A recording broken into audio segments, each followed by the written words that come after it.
Bien, buenos días. El tema de la asignatura de Fisiología Humana que se va a tratar este día es Fisiología de la Organización Funcional del Cuerpo Humano y Control del Medio Interno. Ese es el tema.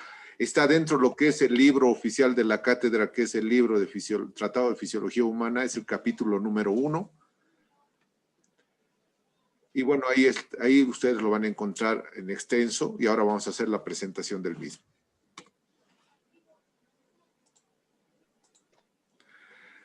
Bien, en primer lugar vamos a hacer una introducción acerca de qué es el concepto de fisiología, ¿no? ¿Qué hace o qué trata de explicar la fisiología? La fisiología trata de explicar factores físicos, actividades químicas, todo lo que suceda dentro del cuerpo humano y que es responsable del origen de ese cuerpo humano, de esa vida en general, de su desarrollo, de su progresión hasta llegar a la muerte.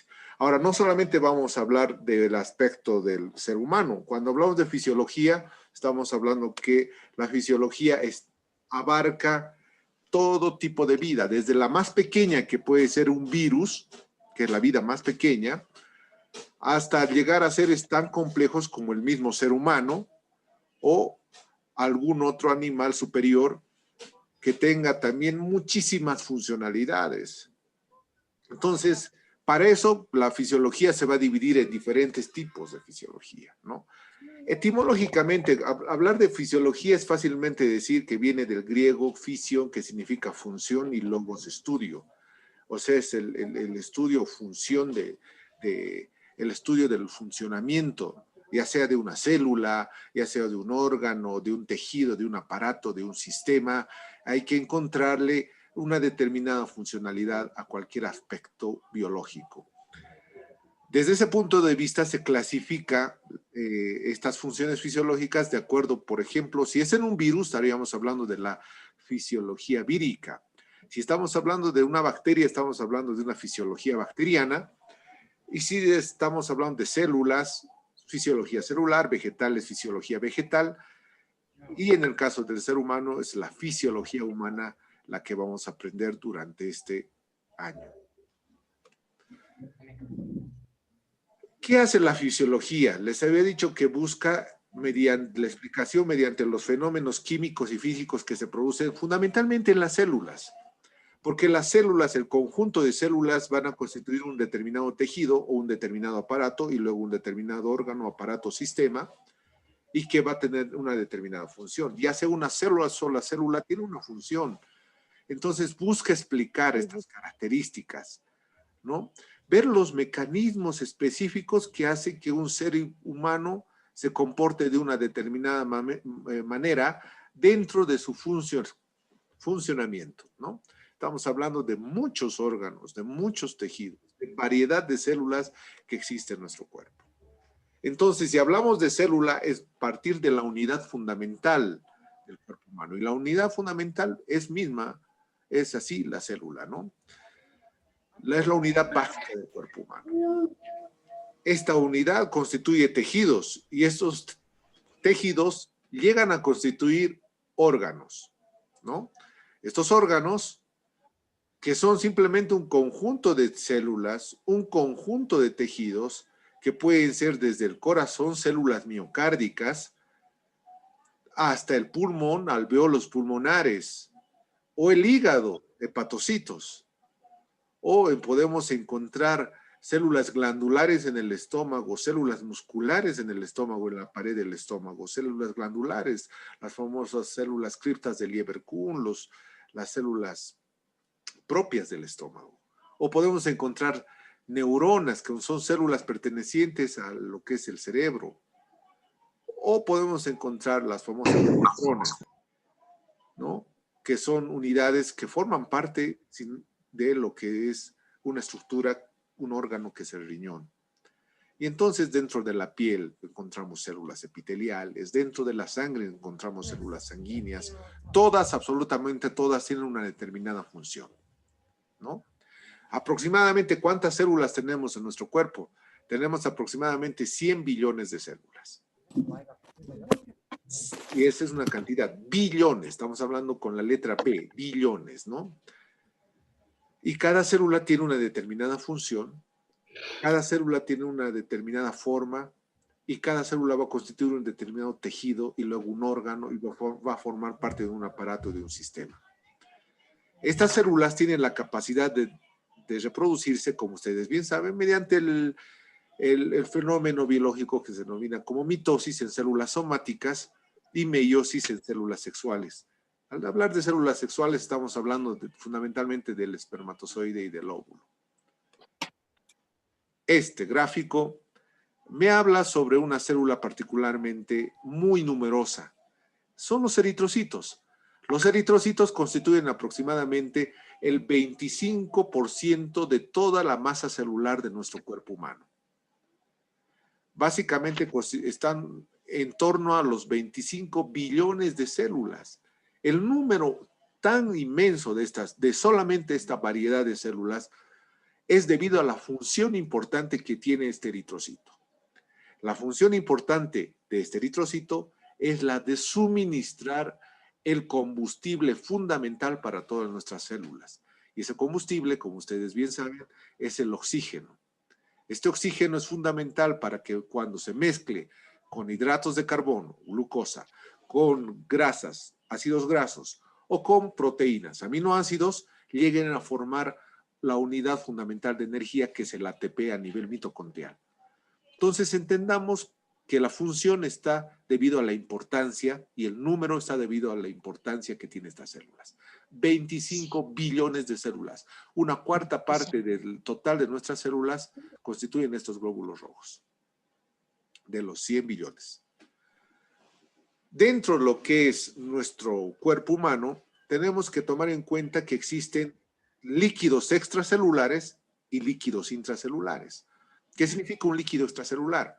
Es aquel líquido que se encuentra por fuera de las células, que fundamentalmente en un 70% de ese líquido es agua. ¿Qué es un líquido intracelular? Como su nombre lo indica, es un líquido que se encuentra por dentro de lo que son las células y constituyen fundamentalmente igual agua, pero dentro de lo que sería el citoplasma celular y el carioplasma o nucleoplasma o jugo nuclear, como se denomina. ¿Cuál es la importancia de estos dos líquidos? ¿Cuál sería el más importante desde el punto de vista fisiológico? Ambos son importantes, porque no puedo yo tener alterado el líquido intracelular o el líquido extracelular. Pero ¿cuál es de mayor importancia fisiológica? Es el líquido extracelular. El líquido extracelular, Claude Bernard, en el siglo XIX, es un fisiólogo francés, lo ha denominado al líquido extracelular, lo ha denominado como medio interno, o en francés, milieu intérieur, ¿no? ¿Qué significa ese término de medio interno? Ese término de medio interno se refiere a que en ese líquido se encuentra, en ese medio acuoso, se encuentran sustancias muy importantes y que tienen mucho movimiento, o sea que suben en cantidad y que también bajan en cantidad. ¿Qué quiere decir eso? Que por ejemplo en esa sustancia, en ese líquido extracelular, en ese medio interno, se encuentran sustancias como la glucosa, que también está en el medio, en el líquido intracelular, pero ¿cuál es la variación? Que en el líquido extracelular eso va bajando o va subiendo, dependiendo del suministro que pueda tener el organismo. ¿Qué quiere decir? Si yo soy una persona que consume mucho azúcar, que en resumidas cuentas eso es azúcar, eso es glucosa, voy a tener en mi medio interno, en mi líquido extracelular, en mi solución acuosa, voy a tener mucho azúcar. ¿Qué pasa si no consumo mucho azúcar? Voy a tener poco azúcar. ¿Qué quiere decir? Que en el medio interno o líquido extracelular varían las condiciones. Puede haber mucho, puede haber poco, pero lo correcto es que haya un equilibrio. Y ahí vamos a entrar ahora. Por eso acá dice en el libro, y van a leer, que el medio interno, ese líquido extracelular, es una solución acuosa que contiene iones como los famosos electrolitos, sodio, potasio, calcio, cloro, magnesio, bicarbonato, hidrógeno, ¿no? Y también tiene otras sustancias como azúcar, colesterol, triglicéridos, ácido úrico, nitratos, nitritos, oxalatos, oxígeno, dióxido de carbono, tiene gases. Ese medio externo es el que tiene una infinidad, pero está en un medio acuoso. ¿Y cuál es ese medio acuoso? Puede ser la sangre, que eso es líquido extracelular, está fuera de las células. Puede ser el plasma en sí de la sangre, es lo que contiene, porque si hablamos de sangre, está formado por células y el plasma, que es la parte líquida. Entonces, sería el plasma. Estaríamos hablando también de lo que es el líquido extracelular. Ese líquido que rodea las células, que está en los tejidos. Ese líquido contiene estas sustancias. 60% de todo el líquido de nuestro cuerpo es considerado que está en constante movimiento, ¿no? Y difunden a través de los capilares, que son los vasos sanguíneos más pequeñitos que los voy a mencionar. Entonces siempre hay una acción entre la sangre, un movimiento entre la sangre y las células, y todo ese líquido extracelular. Ahí está el señor francés, fisiólogo francés, médico, que ha dicho que el líquido extracelular, el medio interno, el milium interior, es ahí donde flotan todos los nutrientes, el oxígeno, el dióxido de carbono, la glucosa, el colesterol, los ácidos grasos, proteínas, aminoácidos. Ahí absolutamente los electrolitos están en gran cantidad. Como también en el líquido intracelular. Pero donde más variación existe es en el líquido extracelular. Más movimiento. Entonces, si hablamos del líquido extracelular, por favor, Stace, te voy a rogar que apagues tu micrófono. Si hablamos del líquido extracelular, hablamos de electrolitos fundamentales como el sodio, cloro y bicarbonato. Miren, solo hablando del sodio. El sodio dentro del líquido extracelular tiene una determinada cantidad. Existe. Es aproximadamente 142 milimoles o miliequivalentes. Es la cantidad por litro de sodio que existe en el plasma. Pero también existe sodio intracelular, pero es de muy poca cantidad. Está alrededor de los 10 a 12 miliequivalentes, o sea, 10 veces menos hay en las células y 10 veces más hay en el líquido extracelular. Por eso se dice que el sodio es un líquido fundamentalmente, es un electrolito fundamentalmente extracelular. Y el cloro igual, el bicarbonato igual, ¿no? El oxígeno abunda en el líquido extracelular, la glucosa, los ácidos grasos, los aminoácidos, todas esas sustancias están flotando en esa agua del plasma y del líquido extracelular, en ese medio interno, no se olviden. Y dentro del líquido intracelular también tenemos sodio, también tenemos potasio, también tenemos cloro, tenemos todo, pero en menor cantidad. ¿Pero qué se encuentra en mayor cantidad? En mayor cantidad, por ejemplo, se encuentra potasio. Yo potasio tengo alrededor de 140 mil equivalentes de potasio o milimoles por litro de potasio dentro de las células. Y solamente tengo 4 milimoles en el medio interno o líquido extracelular. ¿Se dan cuenta? Por eso el potasio es considerado un electrolito intracelular. Pero también existe potasio fuera de las células, en el plasma, en el líquido extracelular, en el que rodea las células. Ustedes me dirán, entonces el potasio no tiene mucha importancia estando en el líquido extracelular en tan poca cantidad. ¿Tendrá una importancia solo por estar en el medio interno? Sí, la importancia es fundamental.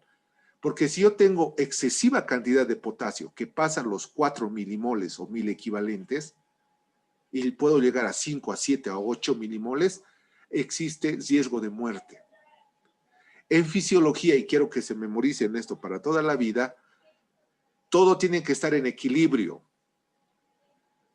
Y eso es una norma de vida. Ustedes saben, todo en exceso es malo y todo en defecto también es malo. Los extremos en la vida son malos, en fisiología, ¿no? Entonces, todo tiene que estar en una homeostasis, en un equilibrio. Si yo tengo mucho potasio en el líquido extracelular por arriba de 4, voy a tener toxicidad cardíaca. ¿Qué quiere decir? Que mi corazón va a empezar a dejar de latir. Voy a perder fuerza muscular a nivel de todos los músculos del cuerpo humano y a nivel del corazón, mi corazón puede llegar a un paro cardíaco si tengo mucho potasio. Entonces no puedo tener ni mucho potasio ni poco potasio.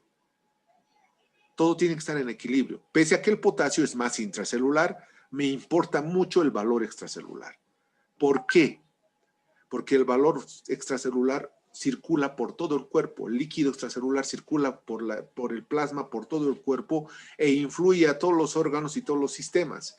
Mientras que el líquido intracelular es propio de ese lugar. Yo tengo células que tienen su líquido acá en mi mano, células musculares de mi mano, que en su interior puede ser que yo tenga una determinada cantidad de electrolitos, pero solamente en este sector, dentro de esas células. Mientras que el líquido extracelular siempre está en constante movimiento. Entonces, estos conceptos los vamos a desarrollar uno por uno. Vamos por el primero. Homeostasis. Ya hemos hablado, ¿qué es la homeostasis? Es un equilibrio, es un estado de equilibrio perfecto que tiene nuestro cuerpo en su funcionamiento. Los fisiólogos han tratado de describir, y ha sido Walter Cannon quien ha descrito y le ha dado un concepto a lo que es la homeostasis. Y la homeostasis es básicamente el mantenimiento de las condiciones del medio interno. Escuchen, mantenimiento, equilibrio, condiciones, es la cantidad de sustancia, la cantidad de elementos. En fisiología todos son números, jóvenes. No los quiero asustar, no es matemáticas, pero todos son valores. Yo tengo una determinada cantidad de eritrocitos en el plasma. Tengo una determinada cantidad de azúcar, una determinada cantidad de urea, de ácido úrico, de sodio, de cloro. No puedo tener ni más ni menos. Y mientras yo mantenga ese número en equilibrio, por lo menos en unos rangos, no se produce una enfermedad, no se produce alteraciones. Entonces, la homeostasis no es nada más que el mantenimiento de las condiciones del medio interno. ¿Y qué es el medio interno? Es el líquido extracelular. ¿Y cuáles son las condiciones? Son los valores. Ahora, ¿quiénes mantienen esas condiciones? Todos nuestros órganos, todos nuestros tejidos, todas nuestras hormonas, nuestro sistema nervioso, todos actúan como sistemas de control. ¿Escuchan? Sistemas de control. Es otra palabra clave aparte de homeostasis. Sistemas de control. Los sistemas de control son como reguladores que pueden ser órganos, les dije, que pueden ser tejidos, pueden ser órganos, pueden ser aparatos, pueden ser sistemas, pueden ser hormonas, pueden ser enzimas, puede ser el tejido nervioso, que hace que estos niveles se mantengan. Un ejemplo les doy. Por ejemplo, si yo consumo mucho azúcar, mi azúcar va a abundar en mi medio interno, en mi líquido extracelular. Y eso se denomina hiperglicemia, cuando tengo excesiva cantidad de azúcar en mi sangre. Y ahí se acciona un sistema de control que me dice, alto ahí, porque tú no puedes tener mucho azúcar en tu cuerpo, en tu el líquido extracelular, porque la glucosa es tóxica y se produce una enfermedad. ¿Cuál es la enfermedad que se produce por exceso de azúcar? La diabetes, doctor. Muy bien, la diabetes. La diabetes. Exactamente. Se produce una diabetes y la diabetes te genera fallo de muchos órganos. Entonces ahí tiene que surgir, antes de que se produzca la diabetes, un sistema de control, palabra clave. Ese sistema de control se denomina páncreas, es un órgano. Específicamente, islotes de Langerhans, más específicamente, células beta, más específicamente, insulina, hormona. Y la hormona hace que el azúcar ingrese rápidamente a las células, para que no esté en el plasma, en el medio interno.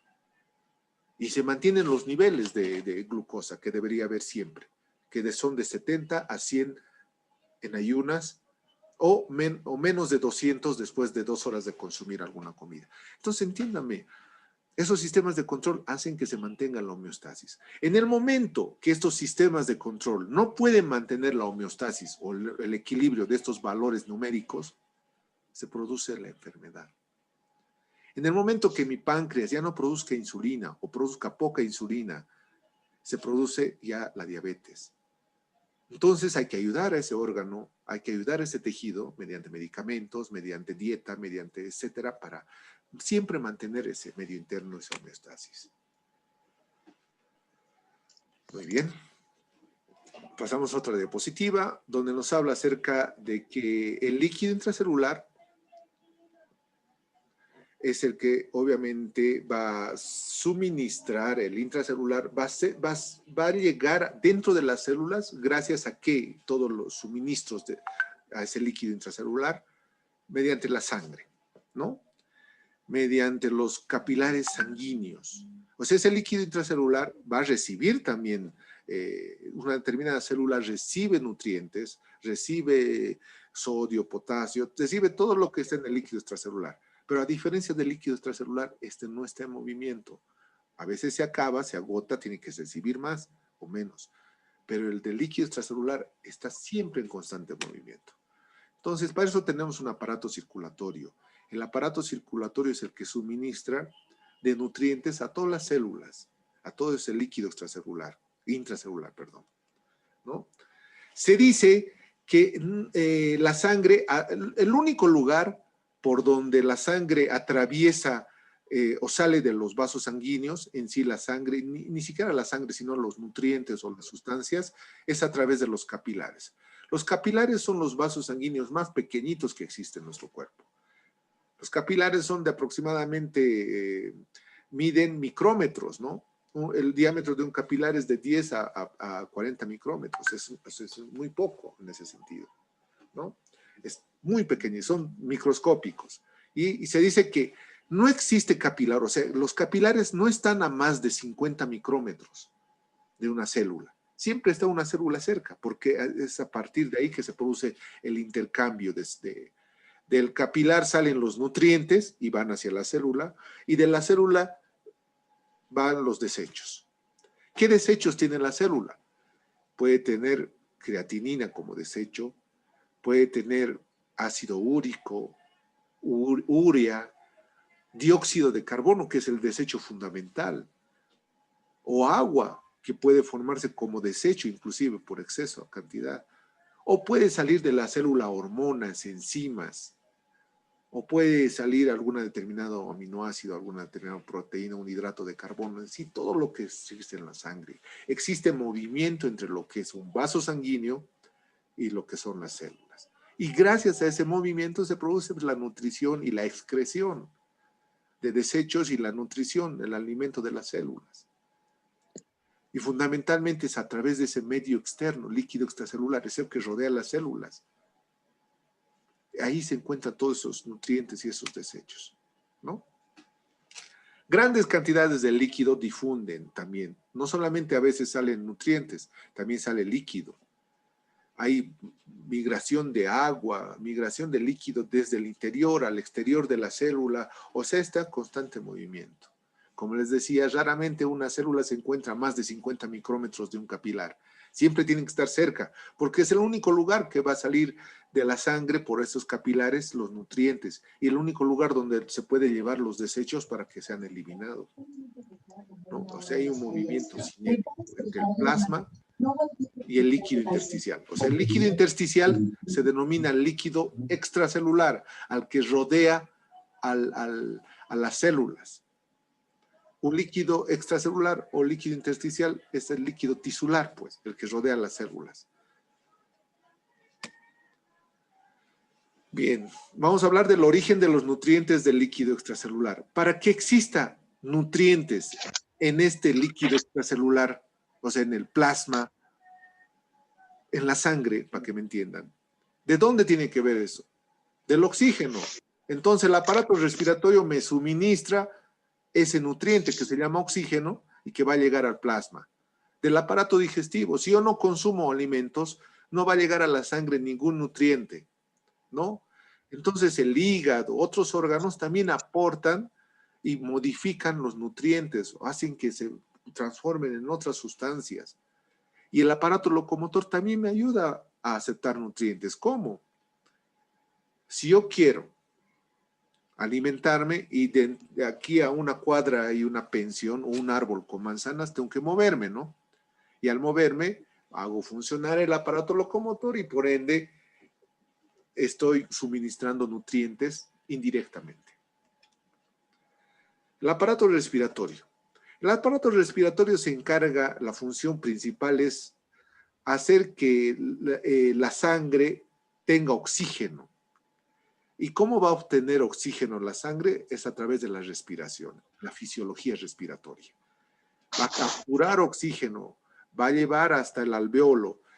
Ven a ver, el alveolo en el gráfico son como esas burbujitas en las cuales se van a llegar de oxígeno y va a pasar ese oxígeno a la sangre. ¿Y quién se lleva ese oxígeno? El eritrocito. ¿Y a dónde va a llevar ese oxígeno? A las células, a todas las células. Por eso hay 25 billones de células, porque es el principal nutriente. Yo puedo vivir una semana sin comer, pero no puedo vivir más de 5 minutos o más de 2 minutos sin oxígeno. Entiendan la importancia de ese nutriente mayor que es el oxígeno. Entonces, ese oxígeno va a ir a través del alveolo y va a empezar a pasar desde el alveolo, que es lo que está acá, en el punto que ven, y va a pasar hacia el eritrocito. Y el eritrocito va a dejar su dióxido de carbono que ha recogido como desecho de las células y lo va a eliminar al alveolo. Y mediante el proceso que se llama expiración, va a salir. Inspiración, introduzco oxígeno. Expiración, sale el dióxido de carbono. Eso es fisiología respiratoria muy, muy superficial. Ya lo vamos a llevar como tema con todo, pero básicamente es la funcionalidad del aparato respiratorio. El aparato digestivo tiene que igual, a través de la sangre que le va a llegar mediante los vasos que están cercanos al aparato digestivo, van a absorber nutrientes del estómago, del intestino fundamentalmente, porque es ahí donde se absorbe. El estómago lo que va a hacer es formar o deshacer más ese alimento, transformarlo en sustancias. Ustedes se comen, por ejemplo, un pedazo de carne con grasa, en el estómago se tiene que deshacer totalmente mediante los jugos digestivos y tratar de volverlos microscópicos, todos sus componentes. Su fricasé se va a transformar en aminoácidos, lípidos, ácidos grasos, colesterol, fundamentalmente, ¿no? Va a llegar al intestino delgado, va a llegar al duodeno, en el duodeno se va a seguir deshaciendo en moléculas más pequeñas, porque el páncreas aporta ahí su contenido pancreático, su jugo pancreático, sus enzimas fuertes, se deshace mucho más y llega ese fricasé, ese chanchito, esa carne ya al intestino totalmente microscópico, en forma de aminoácidos, en forma de colesterol, en forma de ácidos grasos, en forma de cualquier lípido, en forma de muchos aminoácidos que eran proteínas derivadas de la carne, o si había una papita en forma de glucosa porque es azúcar, hidrato de carbono, y luego lo absorbe hacia la sangre, y la sangre lleva todos esos nutrientes hacia los capilares, y de los capilares a las células, y las células absorben esos nutrientes y luego generan sus desechos. O sea, dinamismo, líquido extracelular. El hígado se encarga de cambiar la composición química de algunas sustancias. Por ejemplo, el alcohol es dañino en nuestro cuerpo, pero bien que consumimos en algunas situaciones alcohol, ¿no? De manera social o por curiosidad. Este alcohol es dañino a nuestras células, pero lo que hace el hígado es cambiar su composición química, metabolizarlo, hacer que se convierta en otros compuestos que no sean alcohol netamente. Lo metaboliza, lo cambia. Y entonces de esa manera ya no nos hace daño. Pero ¿quién se hace daño al hacer constantemente eso? Es el hígado. Obviamente, cuando consumimos mucho, el hígado no abastece y por eso llega esa cantidad exagerada de alcohol al cerebro y produce el chaqui, produce el dolor de cabeza, llega a dañar algunos órganos, pero el hígado lucha con eso, tratar de metabolizar todo ese alcohol, ¿no? Y no solamente el alcohol, el hígado también trata de almacenar esa grasa, de transformar los medicamentos, no solamente el hígado, tratar de de satisfacer cualquier necesidad metabólica del organismo, ¿no? Y utilizarla para beneficio. O sea, es uno de los órganos que más trabaja. Tiene que haber también eliminación de productos de desecho, ¿no? ¿Y quiénes son los dos principales eliminadores u órganos filtro se denomina? Órganos filtro. Los dos principales es los pulmones, porque desecha el principal desecho. Si el principal nutriente era el oxígeno, el principal derecho, ¿qué sería? Jóvenes. El oxígeno. ¿Perdón? Dióxido, Principal perdón. desecho. Dióxido de carbono. Muy bien, el Dióxido de dióxido de carbono. carbono. Entonces, el pulmón es el órgano más importante para desechar eso. Obviamente no lo hace solo. Tiene que haber órganos que coadyuven. Todos son sistemas de control. Yo no puedo tener mucho dióxido de carbono dentro de mi cuerpo porque se satura de dióxido de carbono. O no puedo tener hasta mucho oxígeno. Hasta es malo tener mucho oxígeno. Ustedes me dirán, pero el oxígeno es vida, doctor. Sí, pero ya les he dicho, en fisiología todo tiene que estar en equilibrio. Si tengo mucho oxígeno es dañino para mi cuerpo. Entonces, solo una determinada cantidad. Y al pulmón le ayuda las fosas nasales. Al pulmón le ayuda la faringe, la laringe, la tráquea, los bronquios. No solamente depende de los alveolos, ¿no? Y aparte de los pulmones, por eso que es un órgano filtro, existen otros órganos filtro. Y otro órgano filtro fundamental, por ejemplo, es los riñones, que se encargan de purificar la sangre, de eliminar todas esas toxinas, todos los desechos, y no solamente los desechos, todo lo que está en exceso.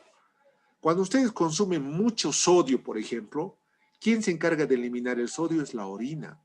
Cuando ustedes consumen mucho azúcar, no hay un sistema de control del páncreas, ¿quién va a eliminar ese exceso? Va a ser el riñón.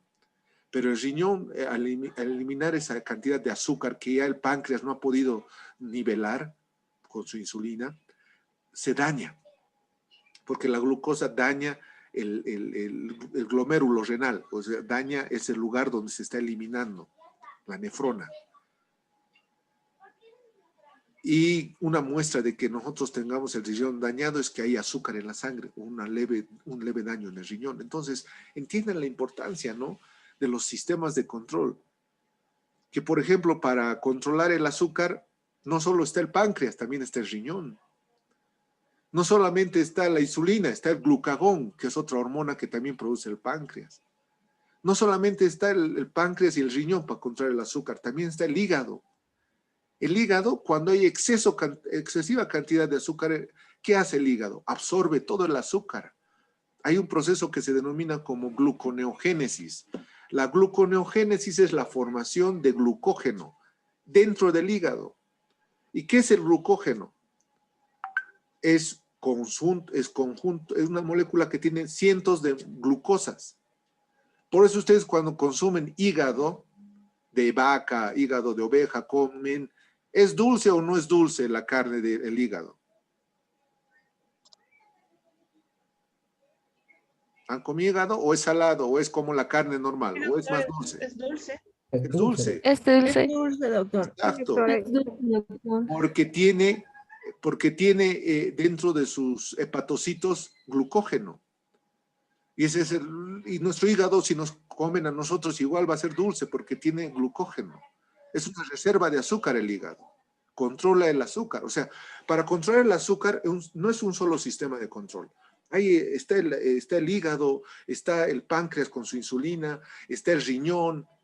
Son muchos sistemas de control que tratan de mantener nuestro equilibrio.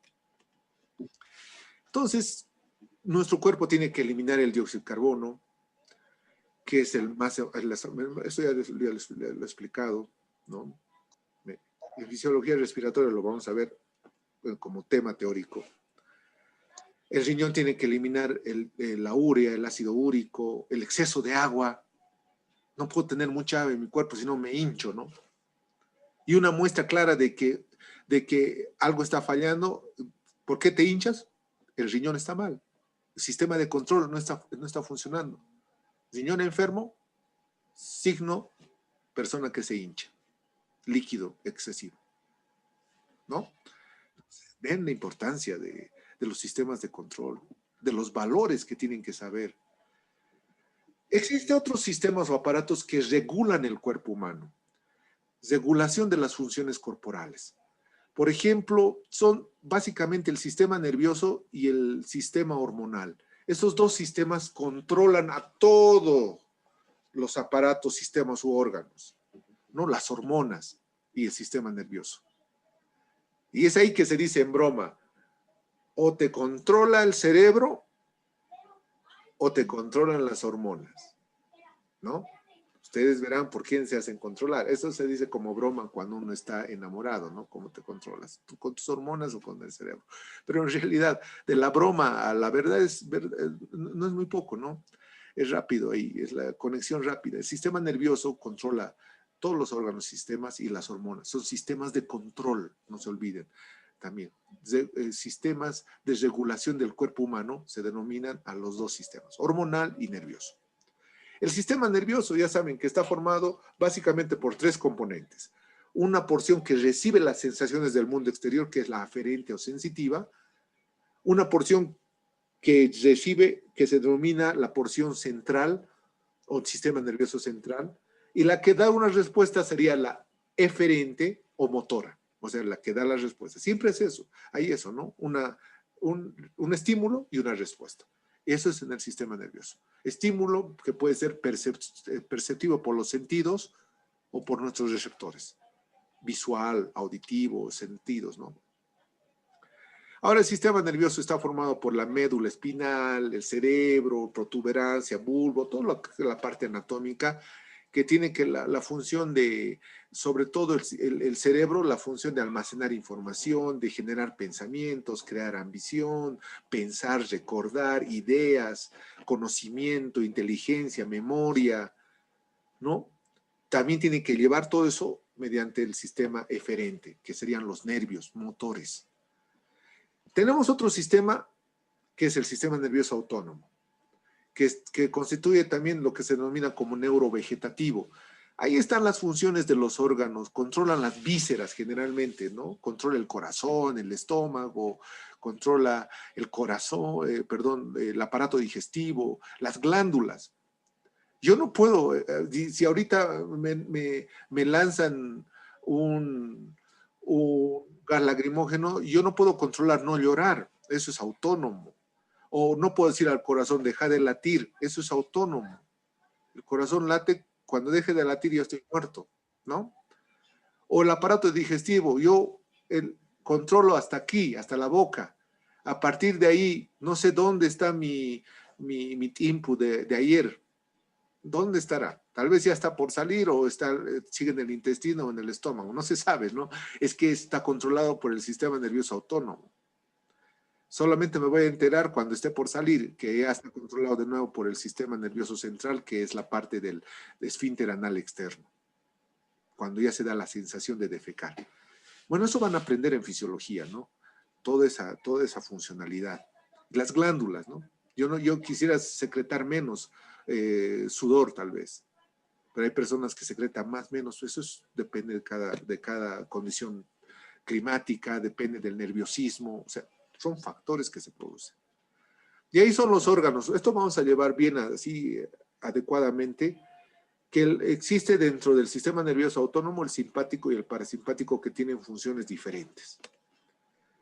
Dentro de las hormonas, existen hormonas que controlan, por ejemplo, las reacciones químicas del cuerpo humano, que exista mayor energía. Son las hormonas tiroideas.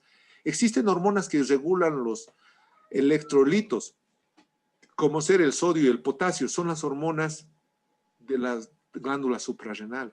Existen hormonas que controlan que nos reproduzcamos, son las hormonas sexuales. Existen hormonas que controlan a los eritrocitos, la eritropoyetina, por ejemplo, ¿no? Existen todo tipo de hormonas que controlan el calcio, por ejemplo, la hormona paratiroidea controla el calcio, los niveles de calcio. Esos son sistemas de control, las hormonas, producidas por órganos, obviamente, que forman parte de los sistemas de control. Entonces, si yo tengo mucho calcio en mi sangre, no debería tener yo más de 2.4 milimoles, por ejemplo, en el líquido extracelular.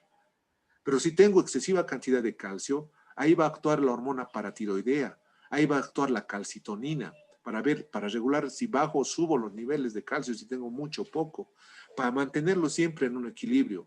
Porque en el momento que haya mucho calcio, yo voy a tener cálculos. En el momento que tenga poco calcio, no va a haber contracción muscular. Se produce alteraciones, enfermedad. Entonces ahí hay hormonas, diferentes hormonas, hormonas de la hipófisis, hormonas de la glándula suprarrenal, de la tiroides, el testículo, los ovarios producen folículo estimulante, luteinizante. Para que se produzca, por ejemplo, espermatozoides, tiene que haber testosterona. Para que se produzca óvulos, tiene que haber progesterona y estrógenos. Para que se produzca la ovulación, tiene que haber la hormona luteinizante. Para que se produzca el periodo menstrual, tienen que bajar la cantidad de hormonas. Es decir, todo nuestro cuerpo está controlado por hormonas y por el sistema nervioso central, les dije, ¿no? Bien.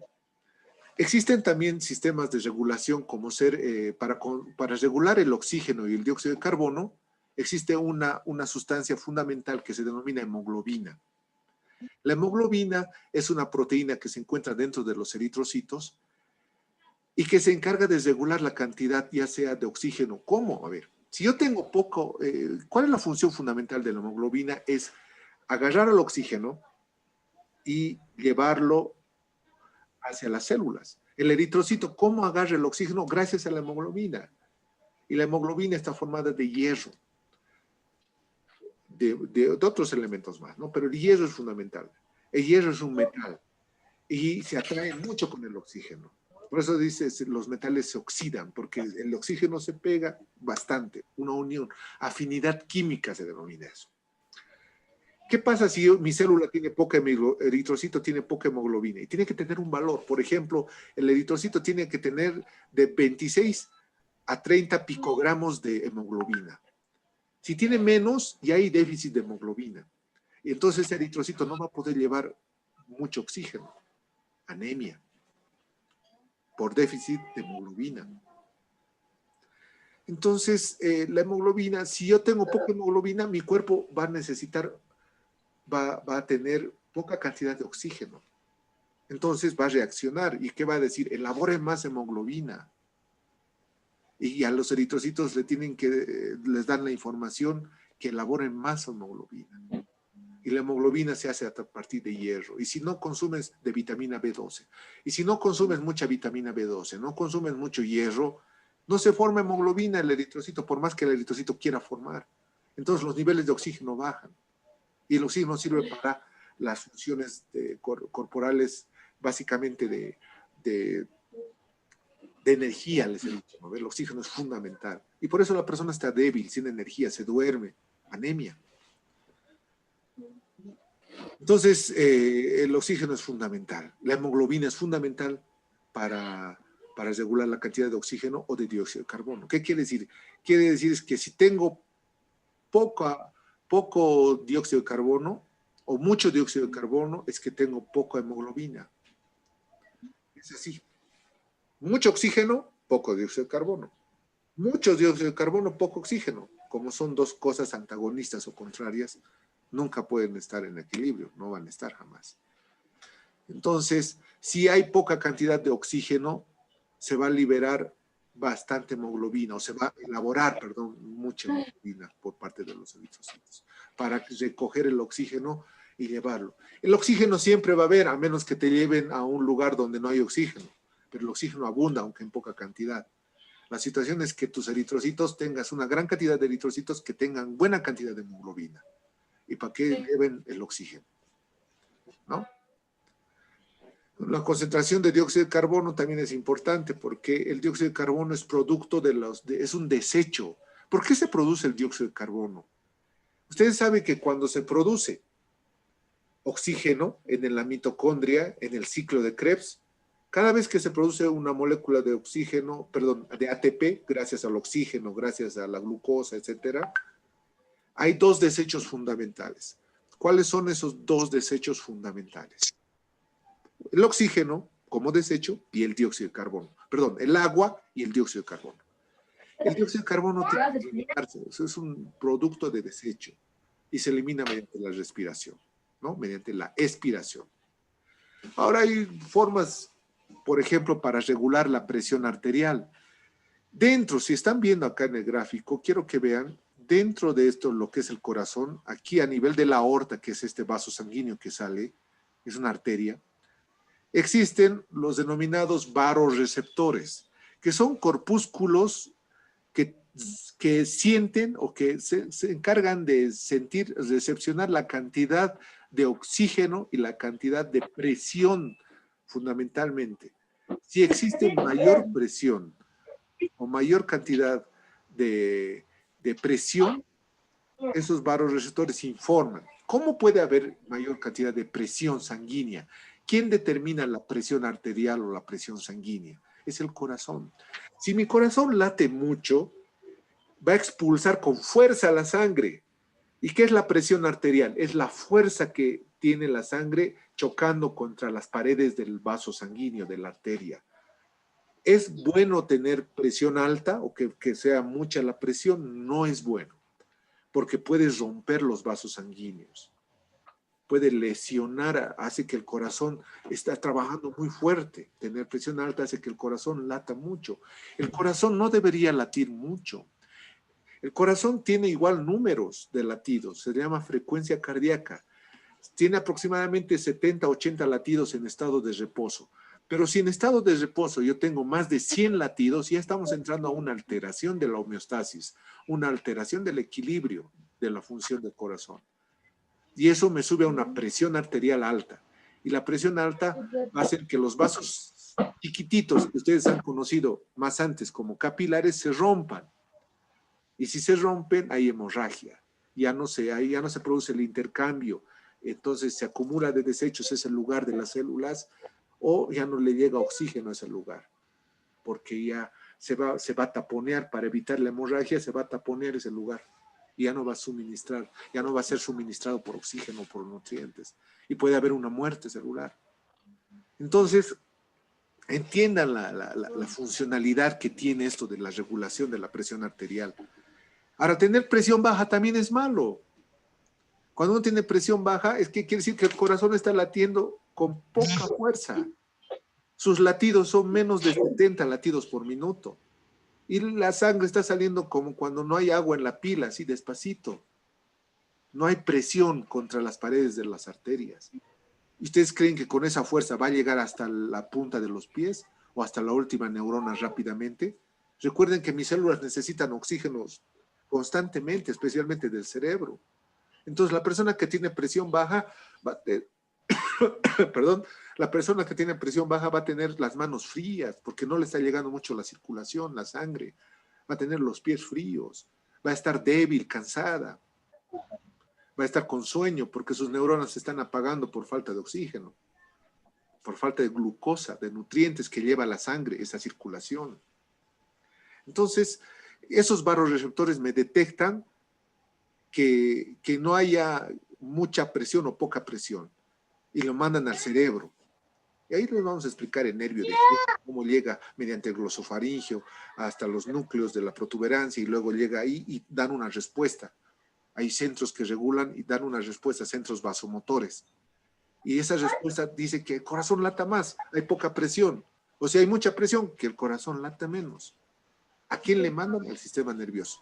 ¿Pero qué sistema nervioso específicamente? Al autónomo, porque ese controla el sistema nervioso. ¿Y cuál? ¿El simpático o el parasimpático? El parasimpático, porque ese se hace bajar los latidos, el vago, neumogástrico, ¿no? Entonces, es un sistema de control. Han visto que básicamente son palabras claves que nunca tienen que olvidarse. Homeostasis, sistema de control, medio interno. Y ahí se van a acordar todo este tema. Ahí están los valores y los intervalos. Por ejemplo, yo tengo en iones de sodio 142 milequivalentes o milimoles. Eso es lo normal, extracelular. Todo esto es a nivel líquido extracelular. Pero hay un intervalo que está entre 138 y 146. Mientras estén esos valores, no hay alteración, no hay enfermedad, funciones normales, ¿no? Y ahí están todos los valores del potasio, del cloro, del bicarbonato, de la glucosa, de la temperatura, del pH. No puede variar. No puedo tener pH de 8, es mucho, muerte, una acidosis fatal. Si llega a 7.6 todavía. Los parámetros están entre 7.3 y 7.5. Entonces, todos mis órganos, todos mis aparatos, sistemas, siempre están trabajando para mantener el equilibrio, la homeostasis, ¿no? Para eso tenemos sistemas de control, para eso tenemos retroalimentación negativa, retroalimentación positiva, que son sistemas de control. Por ejemplo, para controlar lo que es la cantidad de dióxido de carbono, de oxígeno, ahí tenemos los sistemas de control, los barorreceptores que les dije, ¿no? La retroalimentación negativa. ¿Qué es la retroalimentación negativa? La retroalimentación negativa es el principal mecanismo de los sistemas de control, ¿no? Fuera de los órganos, fuera de los aparatos. ¿Qué quiere decir? Es que cuando un órgano o un sistema, un aparato tiene un exceso, una deficiencia, lo que va a hacer nuestro cuerpo es tratar de volver al equilibrio o a la normalidad, ya sea produciendo más o produciendo menos. Me explico. Por ejemplo, si está la presión elevada, se produce una retroalimentación negativa para evitar que se siga elevando o evitar que haya disminución. Eso es retroalimentación. Volver a un estímulo inicial equilibrado. Equilibrado, esa es la palabra clave. Equilibrado. O sea, trata de solucionar equilibrando a un estado de equilibrio. Ya sea por exceso, se está produciendo por exceso esa alteración o por defecto. Si es por exceso, le va a decir al corazón, deja de latir y la presión se va a normalizar. O si es por defecto, le va a decir al corazón, latí más para que la presión se mantenga en los parámetros normales. Se trata de equilibrar la retroalimentación negativa, esa alteración que se ha producido. La mayor parte de nuestras defensas, de nuestros sistemas de control son de retroalimentación negativa. Si yo tengo, por ejemplo, mucha cantidad de oxígeno, lo que va a hacer es tratar de, mediante la hemoglobina, bajar esa cantidad. Eso es volver a un equilibrio. Si tengo mucha glucosa, la insulina va a tratar de volver al equilibrio, o el hígado, como les he dicho, o los riñones, va a tratar de equilibrar esa cantidad. Perdón. ¿No? Y es así que tengo esa determinada cantidad en la retroalimentación negativa. Buscar la homeostasis. Volver hacia un factor de equilibrio, a un factor medio, a un factor medio, un valor medio. Mientras que la retroalimentación positiva, su nombre lo dice, ¿no? Retroalimentación positiva. ¿Saben qué? La retroalimentación positiva, solamente hay 2 casos o 3 casos normales dentro de nuestro cuerpo donde se produce retroalimentación positiva. Pero ¿en qué se basa la retroalimentación positiva? También es un sistema de control, pero se basa fundamentalmente en no volver a un estado de equilibrio, a unos valores normales, sino es hacer que el estímulo que se haya alterado, todo lo contrario suceda, ¿no? O sea, tratar de hacer lo opuesto a lo que estaba pasando. Eso se llama retroalimentación positiva. O sea, de algo que estaba mal, hacer todo lo contrario y no a un equilibrio. El equilibrio era la retroalimentación negativa, volver a un equilibrio. Mientras que la retroalimentación positiva es digamos, algo radical.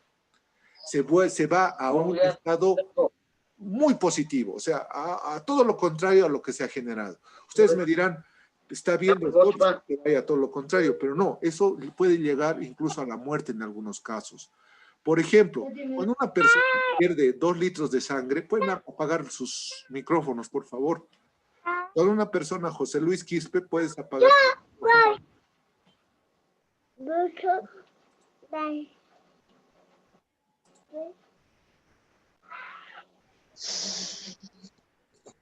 ¿Ya? Cuando una persona pierde mucha sangre, por ejemplo, el nivel de sangre disminuye. Entonces surge un proceso de retroalimentación positiva que el corazón hace que no está bombeando, hace que el corazón no bombee, porque obviamente, ¿qué le va a decir el cuerpo humano? Que está perdiendo mucha sangre. y el corazón no va a bombear eficazmente porque la base del corazón es que si le llega mucha sangre, el corazón como una liga se estira y bombea con fuerza. Pero si le llega poca sangre, el corazón no se va a estirar mucho y no va a bombear con fuerza, se va a debilitar. Pero si a la misma vez, si al corazón no le llega mucha sangre, no le llega oxígeno, y se acuerden que está con el, recuerden que está con el, está débil, no hay mucho oxígeno, y no está bombeando, y tampoco le va a llegar su propio oxígeno, y se va debilitando cada mes, entras a un círculo vicioso, y al último puede haber la muerte por paro cardíaco, ¿no? Y así hay otros ejemplos. Por ejemplo, la coagulación sanguínea es un ejemplo de retroalimentación positiva. La retroalimentación positiva en la coagulación es, por ejemplo, se genera la hemorragia, se va a empezar a generar muchas proteínas de la coagulación y se va a empezar a coagular lo que es esa parte del vaso sanguíneo, la sangre. Gracias a que nosotros tenemos otro sistema de control para eso, o cesa eso, hasta cierto punto. Si no tuviéramos otro sistema de control de la coagulación por sí sola, toda nuestra sangre se podría coagular como si fuera un dominó, ¿no? Que poco a poco todo se va a coagular. Pero gracias a que tenemos otras sustancias que impiden eso, este sistema de retroalimentación positiva se tranquiliza y hasta ahí nomás pasa. Entonces, por ejemplo, igual la menstruación es otro ejemplo de retroalimentación positiva. Otro ejemplo de retroalimentación positiva es la succión del bebé. Por ejemplo, cuando un bebé lacta, lo que hace es, los labios empiezan a nivel del pezón a estimular. Esa estimulación hace que el cerebro libere una hormona que se llama oxitocina. La oxitocina hace que se contraigan los conductos de leche de las mamas y la leche salga y pueda ser consumida por el bebé. Pero en el momento que el niño deje de lactar, ya no lacte más, ya no estimule el pezón, ya no se produce también lo que es la retroalimentación positiva, ¿no? En ese sentido, entonces, la retroalimentación negativa, les aviso que se produce en la mayor cantidad de casos. Y la retroalimentación positiva se produce en algunos casos y que generalmente puede llevar a la muerte, ¿no? Es mejor siempre la retroalimentación negativa. Bien, continuamos entonces.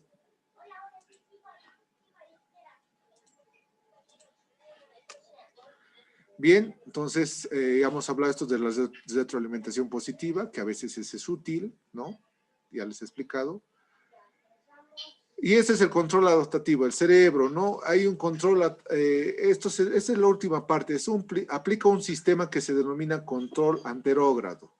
El control anterógrado está dado a través de señales nerviosas que parten, en este caso del cerebro, y que le informan a determinado órgano, a determinado aparato, sistema regular. Por eso se dice que el sistema nervioso se encarga de regular lo que es lo que es los órganos. Se denomina control adaptativo y está mandado fundamentalmente por el cerebro.